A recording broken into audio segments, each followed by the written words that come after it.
Hello, আসসালামু আলাইকুম। শখের খামার ফরিদপুর ইউটিউব চ্যানেল থেকে ছোট্ট একটা শর্ট ভিডিও নিয়ে চলে আসলাম।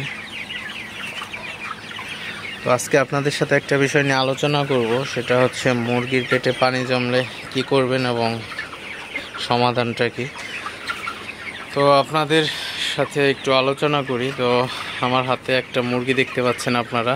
তো এই মুরগিটা আমি হঠাৎ করে খেয়াল করলাম যে মুরগিটা হচ্ছে শুয়ে আছে এবং মুরগিটা একটু অন্য মুরগি থেকে একটু আলাদা ভাব কায়দা।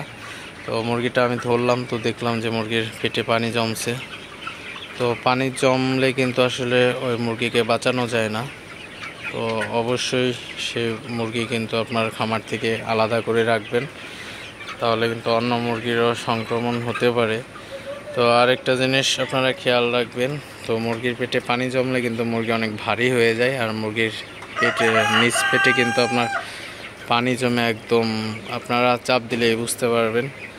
তো পানি জমলে মূলত এই মুরগি আর বাঁচে না। তো অবশ্যই মুরগিটাকে সরিয়ে রাখবেন। আর হচ্ছে অধিকাংশ ক্ষেত্রে কিন্তু আপনার পাকস্থলীর সমস্যা থেকে এই সমস্যাটা হয়। তো আপনারা 2+ দিতে পারেন মাঝে মধ্যে। 2+ দিলে আপনার কোনো সমস্যা হয় না এই সমস্যাটা আসলে। তো এই ছোট্ট একটা ইনফরমেশন দিলাম। তো যাদের এমন হয়েছে, তো অবশ্যই যাদের পোলট্রি সেক্টরে এমন হয়ে থাকে তাড়াতাড়ি আপনারা মুরগিগুলো সেল করে দিবেন, কারণ এটা হইলে কিন্তু আসলে মুরগিগুলো বাঁচানো যায় না, এক কথায় বলা চলে। আর যাদের সোনালিতে একটু কম হয় এই রোগটা আসলে। তো যারা পোলট্রি খামারি আছেন, পোলট্রিতে এই সমস্যা হয়, অবশ্যই আপনারা পেটে পানি জমলে মুরগি তাড়াতাড়ি বিক্রি করে দেওয়ার চেষ্টা করবেন।